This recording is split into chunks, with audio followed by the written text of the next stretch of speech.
ರಂಗನಾಯಕಿ ಆರತಿ ಎಲ್ಲಿದ್ದಾರೆ? ನಟಿ ಆರತಿಯವರ ಬಗ್ಗೆ ಒಂದಷ್ಟು ಮಾಹಿತಿ. ಜನನ 1954. ಈಗ 71 ವರ್ಷ ವಯಸ್ಸು. ಓದಿದ್ದು PUC. ಗೆಜ್ಜೆ ಪೂಜೆ ಚಿತ್ರದ ಮೂಲಕ ಎಂಟ್ರಿ. ಪುಟ್ಟಣ್ಣ ಕಣಗಾಲರ ಗರಡಿಯಲ್ಲಿ ಪಳಗಿದರು.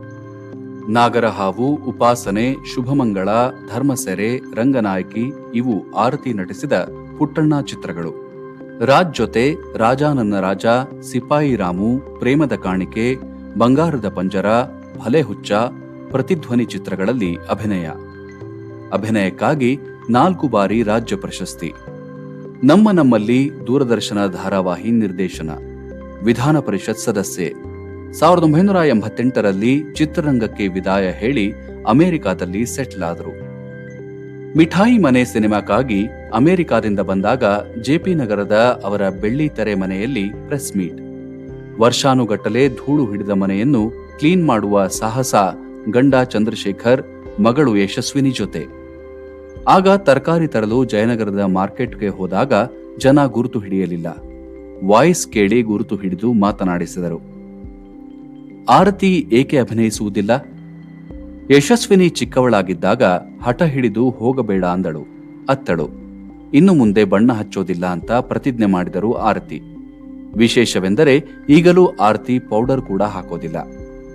ಮಿಠಾಯಿ ಮನೆ ಪ್ರೆಸ್ ಮೀಟ್ ನಡೆದ ಬೆಳ್ಳಿ ತೆರೆಯಲ್ಲಿ ಫೋಟೋ, ಸ್ಮರಣಿಕೆಗಳಿಲ್ಲ. ಇರುವುದೊಂದು ಬುದ್ಧನ ವಿಗ್ರಹ ಮಾತ್ರ. ಈಗ ಬೆಳ್ಳಿ ತೆರೆ ಇಲ್ಲ.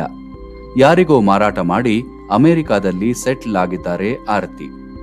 ಆರತಿ ಮಗಳು ಯಶಸ್ವಿನಿ ದೇಸಾಯಿ ಗೌಡರ್ ತನ್ನ ತಾಯಿ ಆರತಿ ನಟಿಸಿದ 2 ಚಿತ್ರಗಳನ್ನಷ್ಟೇ ನೋಡಿದ್ದಾಳೆ, ನಾಗರಹಾವು ಮತ್ತು ಗೆಜ್ಜೆ ಪೂಜೆ. ಮಿಠಾಯಿ ಮನೆ ಚಿತ್ರದ ಕಥೆಗಾರ್ತಿ ಯಶಸ್ವಿನಿಗೊಂದು ಪ್ರಶ್ನೆ. ಬೇರೆ ಬೇರೆ ಕಥೆ ಬರೆಯುವ ಬದಲು ನಿನ್ನ ಅಮ್ಮನ ಬದುಕಿನ ಕಥೆ ಯಾವ ಸಿನಿಮಾಗಿಂತಲೂ ಕಮ್ಮಿ ಇಲ್ಲ, ಯೋಚನೆ ಇದೆಯಾ? ಜಾಣೆ ಯಶಸ್ವಿನಿ ಹೇಳಿದಳು, ನನಗೆ ನಮ್ಮ ಕಥೆಗಳ ಬಗ್ಗೆ ಆಸಕ್ತಿ ಇಲ್ಲ, ಬೇರೆಯವರ ಬಗ್ಗೆ ಆಸಕ್ತಿ. ಅಮೆರಿಕಾಗೆ ಹೋದ ಆರತಿಗೆ ಅಲ್ಲಿ ಹೊಸ ಪ್ರಪಂಚವೇ ತೆರೆಯಿತು. ಸಿಕ್ಕಾಪಟ್ಟೆ ಗೌರವ ಕೊಡೋರು. ಆದರೆ ಅವರನ್ನು ಬೆಳೆಸಿದ ಕನ್ನಡ ಚಿತ್ರರಂಗಕ್ಕೆ ಮತ್ತು ಸಿನಿಮಾ ನೋಡಿ ಮೆಚ್ಚಿದ ಪ್ರೇಕ್ಷಕ ವರ್ಗಕ್ಕೆ ಒಂದು ಥ್ಯಾಂಕ್ಸ್ ಹೇಳಲಾಗಲಿಲ್ಲ ಎನ್ನುವ ಕೊರಗು ಆರತಿಯವರನ್ನು ಸದಾ ಕಾಡುತ್ತಿತ್ತು. ಅದಕ್ಕಾಗಿಯೇ ಮಿಠಾಯಿ ಮನೆ ಕಾನ್ಸೆಪ್ಟ್ ಮೂಲಕ ಬೆಂಗಳೂರಿಗೆ ಬಂದದ್ದು. ಪಂಜರದ ಪಕ್ಷಿ. ಹೊರಗೆ ಹೋಗುವಂತಿಲ್ಲ, ಕೂತಲ್ಲೇ ತಿನ್ನಬೇಕು.